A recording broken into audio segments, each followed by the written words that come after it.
नमस्कार। Karl Marx के दो सिद्धांत अपन देखे हैं, द्वंद्वात्मक भौतिकवाद का सिद्धांत और दूसरा था आर्थिक नियतिवाद या आर्थिक संबंधों के आधार पर व्याख्या। तीसरा इतिहास के आर्थिक आधार पर व्याख्या था दूसरा सिद्धांत। तीसरा सिद्धांत है अपना अतिरिक्त मूल्य का सिद्धांत। आसान है, आपको आसानी से समझ में आ जाएगा। कार्ल मार्क्स को एक आपत्ति है कार्ल मार्क्स जी को कि कोई वस्तु जिसके ऊपर लागत मूल्य मान लीजिए 3 रुपये आ रहा है, बाजार में वो पहुंचते पहुंचते उसके ऊपर मान लीजिए 2 रुपये और लगे, 5 रुपये लागत आ रही है, लेकिन वो वस्तु एमएनसीज कंपनियां, मल्टीनेशनल कंपनियां, बहुराष्ट्रीय कंपनियां उस वस्तु को 20 रुपये, 30 रुपये, 50 रुपये में बेच रही हैं। कोई एक रेट फिक्स नहीं है। तो जो ये मूल्य गया, ये 5 रुपये की लागत के बाद में ये चीज़ जो 10 रुपये में बिक रही है, ये जो 5 रुपये का डिफरेंस आया है, ये अतिरिक्त मूल्य है। 5 रुपये की लागत आई, आप 10 रुपये में बेच रहे हो, तो जो 5 रुपये हैं ये पूंजीपति अपनी जेब में रख लेता है। जबकि होना ये चाहिए कि ये श्रमिकों में भी और पूंजीपति में आपस में बराबर बंटनी चाहिए। ये कहना है कार्ल मार्क्स का। यही है अतिरिक्त मूल्य का सिद्धांत। विनिमय मूल्य ही अतिरिक्त मूल्य को जन्म देता है। कार्ल मार्क्स कोटेशन है कि अतिरिक्त मूल्य उन दो मूल्यों का अंतर है जिनको मजदूर कितना प्राप्त करता है, कितना प्राप्त करना चाहिए। उन दो मूल्यों का अंतर है। 5 रुपये की वस्तु 10 रुपये में बिक रही है, ये दो मूल्य हो गए। इन दो मूल्यों में अंतर आ गया 5 रुपये का। तो ये अतिरिक्त मूल्य इन दो मूल्यों का ये अंतर है जिनको मजदूर कितना प्राप्त करता है और कितना प्राप्त करना चाहिए। मैक्सी अतिरिक्त मूल्य वह मूल्य है जिसे पूंजीपति टोल टैक्स के रूप में वसूल करता है।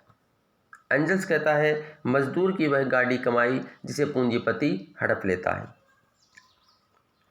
यह अतिरिक्त मूल्य श्रम के सिद्धांत का हनन करता है। वस्तु के निर्माण में श्रम की महत्वपूर्ण भूमिका होती है। जब खुले बाजार में वस्तु बेची जाती है तब लागत मूल्य से उसका मूल्य कई गुना अधिक होता है। मैं सिर्फ पढ़ इसलिए रहा हूँ कि मैंने समझा दिया आपको। इसमें कोई ऐसी बात है नहीं जो कि आपको समझ नहीं आ रही हो। जब खुले बाजार में वस्तु बेची जाती है तब लागत मूल्य से उसका मूल्य कई गुना अधिक होता है। आप देखिए जेनेरिक दवाइयाँ जो आती हैं, सैम साल्ट की, कितना देखो सही बात करता है कार्ल मार्क्स उस टाइम पे। एक जेनेरिक दवाई जो सैम साल्ट की एक लोकल कंपनी जो जेनेरिक दवाई है 5 रुपये में बेचती है, उसी दवाई को सिप्ला, रेनबैक्सी ऐसी मल्टीनेशनल जो कंपनीज हैं, ये उसी दवा को 20 रुपये, 25 रुपये में बेचती है। ऐसा एक बवाल भी हुआ था। ग्लिवेक करके कंपनी थी, तो एक कैंसर की दवा बनाई थी, स्विट्जरलैंड की कोई कंपनी थी, मुझे एग्जैक्टली नाम नहीं याद है। उसने दवा बनाई थी कैंसर की, तो उसकी लागत मूल्य 10,500 रुपये था। मतलब वो मार्केट में बिक रही थी 10,500 रुपये में। सैम साल्ट की दवा भारत में सिप्ला कंपनी ने बनाई जिसका मूल्य था महज 200 रुपये। तो आप खुद देख लीजिए कितना बड़ा डिफरेंस है। तो अलग अलग कंपनियां, तो यही कार्ल मार्क्स का कहना है कि खुले बाजार में जब वस्तु बेची जाती है तो लागत मूल्य से उसका मूल्य कई गुना अधिक होता है। ये लाभ बुर्जुआ वर्ग के पास चला जाता है। बुर्जुआ वर्ग कौन है? पूंजीपति वर्ग, हैव्स कहता है जिसको। जबकि इसके स्वामित्व का अधिकार किसका है? श्रमिक वर्ग का है। आलोचना सिंपल सी बात है, इसमें कोई बड़ी बात नहीं है। अतिरिक्त मूल्य के सिद्धांत में इसकी आलोचना होती है। आलोचना क्या है? कार्ल मार्क्स पूंजीपति की मानसिक क्षमता, प्रबंध कुशलता, पूंजी निवेश, साहस, जोखिम, प्रबंध शक्ति, प्रवीणता आदि की पूरी तरह से उपेक्षा कर देता है। क्या मतलब हुआ इसका?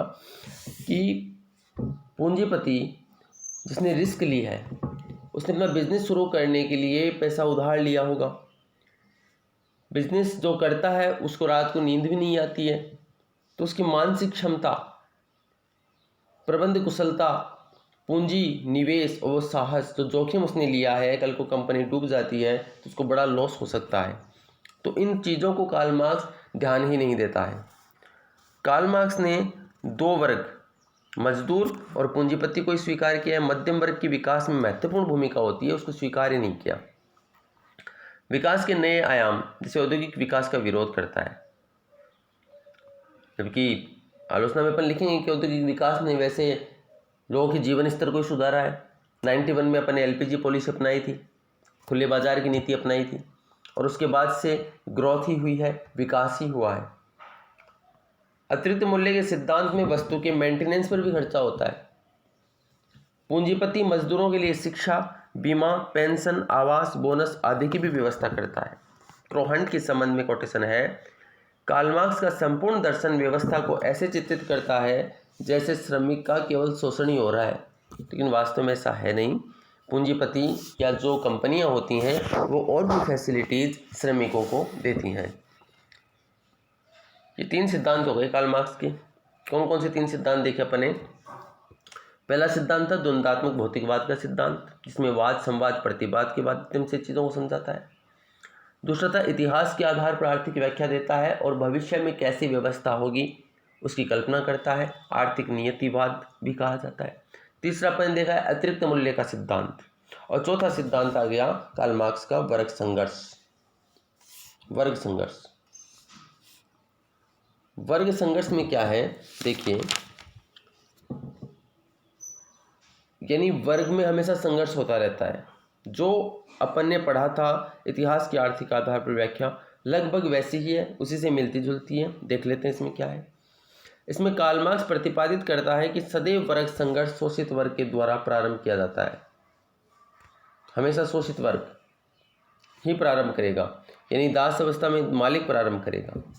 दास अवस्था के बाद में जो सामंत अवस्था पढ़ी थी अपन ने, सामंत अवस्था में जो जमींदार होगा, जो दस्तकार होगा, वो शोषण स्टार्ट करेगा। पूंजीवादी अवस्था में बुर्जुआ वर्ग शोषण स्टार्ट करेगा। तो इसकी कहता है कि शोषित वर्ग के द्वारा ही प्रारंभ किया जाता है। उद्देश्य क्या है? अर्थव्यवस्था की प्रकृति को बदलना। तो वर्ग संघर्ष जो है वो हमेशा, यानी शोषण तो कर रहा है और शोषित जो हो रहा है, जो इसके द्वारा जो मजदूर है, जो हैव नॉट है, वही तो इसका विरोध करेगा। क्योंकि जो शोषण कर रहा है वो इसका विरोध नहीं करेगा, क्योंकि उसको तो फायदा हो रहा है। तो हमेशा शोषित वर्ग के द्वारा प्रारंभ किया जाता है। उद्देश्य अर्थव्यवस्था की प्रकृति को बदलना, जो सदैव पूंजीपति के हाथ में होती है। उसके लिए हर युग में संघर्ष करना पड़ता है। जब तक कि वह उस व्यवस्था को परिवर्तित नहीं कर देता है तब तक वह संघर्ष करता रहता है, कभी छुपकर, कभी खुलकर, और अंततः एक युग में श्रमिक वर्ग की विजय होगी। देखिए, कार्ल मार्क्स को बहुत अच्छे से फॉलो किया था लेनिन ने। लेनिन के बाद में रूस में स्टालिन आ गया, USSR था उस समय। स्टालिन के बाद में इसको जिसने फॉलो किया है, कुछ परिवर्तन किए हैं, सबने किए हैं मार्क्स में। लेनिन ने भी किया है, स्टालिन ने भी किया है, लेकिन आमूलचूल परिवर्तन के बाद भी इसके सिद्धांतों को अपनाने वाला व्यक्ति है माओ त्से तुंग। और आप जानते हैं कि तुंग की नीति के आधार पर ही चीन की स्थापना हुई है। तो आज चीन की जो साम्राज्यवादी नीति है ये कार्ल मार्क्स से प्रेरित है और माओ त्से तुंग के सिद्धांत पर चल रही है। इसने औद्योगिकरण को छोड़ा नहीं है, क्योंकि इसने ये देखा कि पूंजीपतियों को यदि हराना है, पूंजीपतियों को हराना है तो इनके जैसे काम करने होंगे पहले। जैसे वो है ना कि यदि कोई कानून बनाना है, कानून को बदलना है, तो विधायिका में जाना पड़ेगा, तभी आप कानून को बदल सकते हो। तो यही स्थिति है। तो आप देखिए कि इसने पूंजीवाद को छोड़ा नहीं है, जबकि कार्ल मार्क्स पूंजीवाद का विरोध करता है। चाइना ने पूंजीवाद को नहीं छोड़ा है, लेकिन पूंजीपतियों को एक तरीके से ये धीरे धीरे, ये जो नीति है ना, कभी छुपकर, कभी खुलकर, और अंततः एक युग में श्रमिक वर्ग की विजय होगी। वह स्वयं को सर्वहारा मानता है। चाइना स्वयं को सर्वहारा वर्ग का अधिनायक तंत्र के रूप में स्थापित करता है। मार्क्स और एंजल्स बुक है कम्युनिस्ट मैनिफेस्टो। इसमें कहते हैं कि बुर्जुआ और सर्वहारा धनिक, सामान्य श्रेणीकार व भूस्वामी, भूदास, दस्तकार, उत्पीड़क, शोषक, शोषित सदैव छिपकर या खुलकर एक दूसरे से संघर्ष करते रहते हैं। यही तो वर्ग संघर्ष है कि आपस में ये संघर्ष करते रहते हैं। इस संघर्ष की परिणति ये अंतिम रूप से किस रूप में इसका विस्फोट होगा? हिंसक रक्त क्रांति में परिवर्तित हो जाएगी। और संघर्ष का मुख्य कारण क्या होगा? आर्थिक व्यवस्था को बदलना, यानी एक व्यवस्था को जन्म देना या शोषण से मुक्ति प्राप्त करना। हर युग में शोषक और शोषित के मध्य युद्ध हुआ है, जिसका मूल कारण पदार्थ है। संघर्ष कभी रक्त रंजित तो कभी शांतिपूर्ण रहा है। अब आते हैं वर्ग संघर्ष की विशेषताएं देख लेते हैं। शोषित मुक्ति प्राप्त करने और शोषक पूंजीपति व्यवस्था बनाने के लिए संघर्ष करता है। वर्ग संघर्ष हर अवस्था में विद्यमान रहा है। इसकी अंतिम समाप्ति वर्ग विहीन शोषण विहीन समाज पर होगी। संघर्ष का मुख्य कारण अर्थव्यवस्था है, जो सदैव शोषक के नियंत्रण में होती है और इससे जन्म लेने वाली अन्य अवस्थाएं भी शोषक के अधीन होती हैं। आलोचना क्या है? क्या वर्ग दो ही होते हैं? क्या मध्यम वर्ग की उपेक्षा कर देता है? संघर्ष ही नहीं होता है, सहयोग भी पाया जाता है। मजदूर यानी श्रमिक और पूंजीपति में, बुर्जुआ सर्वहारा में सहयोग भी पाया जाता है। मार्क्स वर्ग संघर्ष को ऐसे चित्रित करता है जैसा कि यह चित्रित किया गया है, वास्तव में वैसा नहीं है। अब आता है पांचवा सिद्धांत। चार सिद्धांत अपन देखें, कोई दिक्कत नहीं होनी चाहिए इनमें। पांचवा है सर्वहारा वर्ग का अधिनायक तंत्र। ये क्या है? नाम से पता चल रहा है कि यहाँ पे सर्वहारा वर्ग का अधिनायक तंत्र स्थापित हो गया है। क्या सारे पूंजीपति इसमें समाप्त हो गए? नहीं, कुछ पूंजीपति अभी भी रहे हुए हैं, उनको भी समाप्त किया जा रहा है। ठीक है, छोटा सा टॉपिक है। देखिए, भविष्य की कल्पना कर रहा है इसमें, इतिहास के आधार पर, इतिहास की आर्थिक व्याख्या के आधार पर भविष्य की कल्पना कर रहा है। तो सर्वहारा वर्ग का अधिनायक तंत्र भविष्य की कल्पना करता है। कैसे? पूंजीवादी अवस्था, संघर्ष चरम स्तर पर, रक्त रंजित सशस्त्र क्रांति होगी इसमें। इस क्रांति में विजय होगी श्रमिकों की। सर्वहारा वर्ग संपूर्ण राजनीतिक आर्थिक व्यवस्था पर नियंत्रण स्थापित कर लेगा, ऐसी कल्पना कर रहा है कार्ल मार्क्स। वह कल्पना कर रहा है कि श्रमिकों के हितों में कानून बनेंगे, जैसे मुफ्त बीमा, मुफ्त रोटी, कपड़ा, मकान, शिक्षा, न्यूनतम आवश्यकता की पूर्ति के समस्त उद्योगों का राष्ट्रीयकरण कर लिया जाएगा। और आपको बताऊं, ऐसी व्यवस्था व्यवहारिक रूप में स्थापित कर भी दी थी रूसी क्रांति के बाद में लेनिन ने, लेकिन वह असफल हो गई। निजी संपत्ति की समाप्ति हो जाएगी, राज्य भी समाप्त हो जाएगा। तो ये व्यवस्था तब तक रहेगी जब तक पूंजीपति या निजी संपत्ति जीवित रहेंगे। ये हो गया सर्वहारा वर्ग का अधिनायक तंत्र। छठवां और लास्ट सिद्धांत कार्ल मार्क्स का, वर्ग विहीन शोषण विहीन समाज की रचना। जब समस्त पूंजीपति समाप्त हो जाएंगे, पूंजी का सार्वजनिकरण कर दिया जाएगा, तो बुर्जुआ वर्ग का पूर्ण विलोपन हो जाएगा। बुर्जुआ वर्ग विलोपन हो गया, यानी राज्य का भी विलोपन हो जाएगा। अब श्रमिक वर्ग ही नहीं है, यानी हैव नॉट नहीं है। ऐसी स्थिति में समाज की समाप्ति पर निजी स्वामित्व नहीं हो सकता है, अतः किसी का शोषण भी नहीं होगा, ऐसी कल्पना करता है कार्ल मार्क्स। वर्ग विहीन शोषण विहीन समाज स्थापित होगा। इसमें क्या होगा? From each according to each abilities to according to each need. प्रत्येक व्यक्ति योग्यता के अनुसार कार्य करेगा और आवश्यकता के अनुसार प्राप्त करेगा। डॉक्टर डॉक्टर का काम करेगा, इंजीनियर इंजीनियर का, टीचर टीचर का काम करेगा, लेकिन वो प्राप्त करेंगे आवश्यकता के अनुसार। 2 रोटी की भूख है, 2 रोटी खाएंगे। 2 ड्रेस चाहिए तो 2 ड्रेस की प्राप्त होंगी। जितनी आवश्यकता है, आवश्यकता के अनुसार प्राप्त होगा। अब अंतिम टॉपिक अपन देख लेते हैं यहाँ पे, कार्ल मार्क्स के अनुसार क्रांति की अवधारणा या पूंजीवाद की समाप्ति कैसे होगी, सर्वहारा वर्ग का अधिनायक तंत्र की स्थिति क्या होगी, भावी समाज का चित्रण कैसे किया जाएगा। यहाँ पे जो कार्ल मार्क्स मैंने समझाया आपको, इस कार्ल मार्क्स के बाद में आपको शायद कार्ल मार्क्स में कहीं किसी टॉपिक में दिक्कत नहीं आएगी, चाहे वो अंतर्राष्ट्रीय राजनीति का सिद्धांत हो, चाहे कार्ल मार्क्स विचारकों में आप पढ़ें, चाहे कार्ल मार्क्स को विचारधारा के रूप में पढ़ें। तो क्रांति की ओर देख लेते अपन, ताकि कार्ल मार्क्स अपना कंप्लीट ही हो जाए एक वीडियो में। कोकर की कोटेशन आती है, कार्ल मार्क्स सभी मजदूरों को एकजुट करता है, पूंजी प्रवाह है, अतिरिक्त उद्योगों की स्थापना करेगा, इसके लिए बाजार तलाश किए जाएंगे। श्रमिकों में चेतना का प्रादुर्भाव होगा, संपर्क सहयोग आएगा, क्रय शक्ति कमजोर हो जाएगी और पूंजीवाद के खिलाफ क्रांति कर देंगे। इसके लिए मार्क्स 3 चरण बताता है। क्रांति 3 चरणों में होगी। पहला चरण, पूंजीपति अतिरिक्त मूल्य के द्वारा धन संचित करता है, पूंजी प्रवाह लगातार बढ़ाता रहता है। जो अतिरिक्त मूल्य का सिद्धांत है वो लागू होता है सबसे पहले चरण में। जिससे क्या होगा? पूंजी का प्रवाह बढ़ेगा तो बड़े बड़े जॉइंट स्टॉक एजेंसी एमएनसीज यानी मल्टीनेशनल कंपनीज, बहुराष्ट्रीय कंपनियां स्थापित हो जाएंगी। बहुराष्ट्रीय मतलब बहुत सारे देशों में कंपनियां अपने व्यापार को बढ़ाएंगी। बाजार में माल विक्रय पर अधिकतम लाभांश प्राप्त करते हैं। जैसा मैंने बताया था आपको कि अतिरिक्त मूल्य के सिद्धांत में 5 रुपये की वस्तु को 50 रुपये में बेचते हैं, तो अधिकतम लाभांश प्राप्त करता है, मजदूरी कम देता है।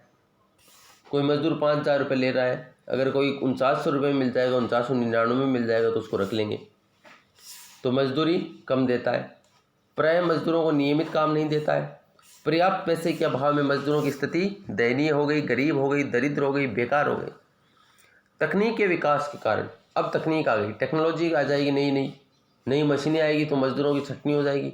जो काम पहले 100 मजदूर करते थे, अब वह एक मजदूर चाहिए केवल उसको चलाने वाला, मशीन को एक मेंटेनेंस के लिए चाहिए। तो 2 मजदूर काम कर रहे हैं जो 100 व्यक्ति काम करते थे, तो मजदूरों की छटनी होने लग जाएगी। मजदूर भी कम पैसे में काम करने लग जाएगा क्योंकि ऑप्शन नहीं रहेगा उसके पास में। आर्थिक तंगी आ जाएगी। कई अवसर में उत्पादन में कमी या अधिकता आ जाएगी। दोनों ही स्थिति में पूंजीपति को लाभ होगा। या तो उत्पादन बढ़ जाएगा या कम हो जाएगा, और दोनों स्थिति में लाभ पूंजीपति को ही होगा। जैसे हाल ही में अपन एग्जाम्पल लें, कोरोना के कारण पेट्रोल की कीमतें बहुत कम हो गई हैं, तो ये निर्णय लिया जा रहा है ओपेक के द्वारा। ओपेक जो तेल उत्पादक देशों का संगठन है, रूस भी उनके साथ में गठबंधन कर रहा है। ये मिलकर के एक नीति बना रहे हैं कि प्रोडक्शन ही कम किया जाए। जब उत्पादन कम करेंगे तो डिमांड उसी अनुसार होगी, तो उसका मूल्य वापस बढ़ जाएगा। तो चाहे उत्पादन कम हो या ज़्यादा हो, लाभ पूंजीपति को ही होना है, श्रमिक को कोई लाभ नहीं होगा, कार्ल मार्क्स के अनुसार। अब दूसरे चरण में क्या होगा? दूसरे चरण में जब एक राज्य पूंजीपति के आधुनिक उत्पाद से पाठ दिया जाएगा। जैसे आज आर्थिक संतृप्ति है अमेरिका में, वेस्टर्न कंट्रीज यानी यूरोपियन देशों में, यहाँ पे आर्थिक संतृप्ति हो चुकी है। आज यहाँ पे इकोनॉमिक रिसेशन आता है, यहाँ पे बहुत ज़्यादा महंगाई है, लेबर नहीं मिलता है, आर्थिक संतृप्ति है। एक व्यक्ति जो साफ़ सफाई करने वाला भी है वो भी मतलब बहुत अच्छा पैसा कमा लेता है, जो कूली होते हैं वो भी बहुत अच्छा पैसा कमा लेते हैं, ड्राइवर बहुत अच्छा पैसा कमा लेते हैं। तो आर्थिक संतृप्ति आ चुकी है। तो जब राज्य पूंजीपति के आधुनिक उत्पाद से पाठ दिया जाएगा, तकनीक के विकास से लघु कुटीर उद्योग समाप्त हो जाएंगे, तो कंपनियां क्या करेंगी? नए बाजार तलाश करेंगी। साउथ अफ्रीका में चलो, लैटिन अमेरिकी देशों में चलो, एशियाई देशों में चलो, वहाँ पे नए बाजार हैं, वहाँ पे श्रमिक भी मिल जाएगा, अभी गरीबी है, तो नए बाजार तलाश किए जाएंगे। अपनी पूंजी से अन्य देशों में उद्योग स्थापित किया जाएगा, वहाँ भी शोषण प्रारंभ कर दिया जाएगा। अब आता है तीसरा चरण, कार्ल मार्क्स। पूंजीवाद का अंत पूंजीवाद में निहित है। अब पूंजीवाद अपनी चरम अवस्था पर आ चुका है और पूंजीवाद का अंत पूंजीवाद में निहित है। मजदूर अंतर्राष्ट्रीय स्तर पर काम करेंगे तब उनमें संपर्क आएगा, संपर्क सहयोग उत्पन्न होगा, अंतर्राष्ट्रीय स्तर पर अपने शोषण के विरुद्ध जागरूक हो जाएंगे, फिर सशस्त्र क्रांति करके सर्वहारा वर्ग का अधिनायक तंत्र स्थापित कर देंगे। यह है कार्ल मार्क्स की क्रांति। इस क्रांति से कुछ महत्वपूर्ण बिंदु आसान है, जो सिद्धांत है उसी में से क्रांति निकालता है। जो इसके जो 6 सिद्धांत हैं उसी में से ये अपना अंतर्राष्ट्रीयता का सिद्धांत देता है, उसी में से ये कार्ल मार्क्स की जो मेन थ्योरी है वो आर्थिक संबंधों के आधार पर ही स्पष्ट करता है। तो क्रांति को भी आर्थिक संबंधों के आधार पर बताता है। विशेष बिंदु बताए गए कि क्या क्या इनका सार मान लीजिए ये इस सिद्धांत का। क्रांति अपने आप आएगी जो रक्त रंजित होगी, स्वतः आएगी क्रांति। कार्ल मार्क्स क्रांति को मिडवाइफ, दाई कहता है, जो सामाजिक परिवर्तन में अनिवार्य महत्वपूर्ण भूमिका निभाती है। दाई है ये, मिडवाइफ है। राज्य कृत्रिम वर्ग संगठन है जो पूंजीपतियों ने अपने हितों के लिए बनाई है।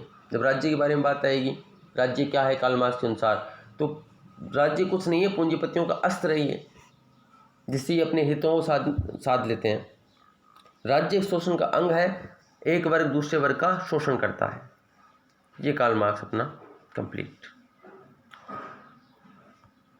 तो आई होप कि कार्ल मार्क्स आपका यहाँ से क्लियर हो गया है। आप एक बार क्वेश्चन आंसर देखना, क्वेश्चन आंसर्स में यदि कहीं कोई प्रॉब्लम आए तब अपन आगे डिस्कस करेंगे।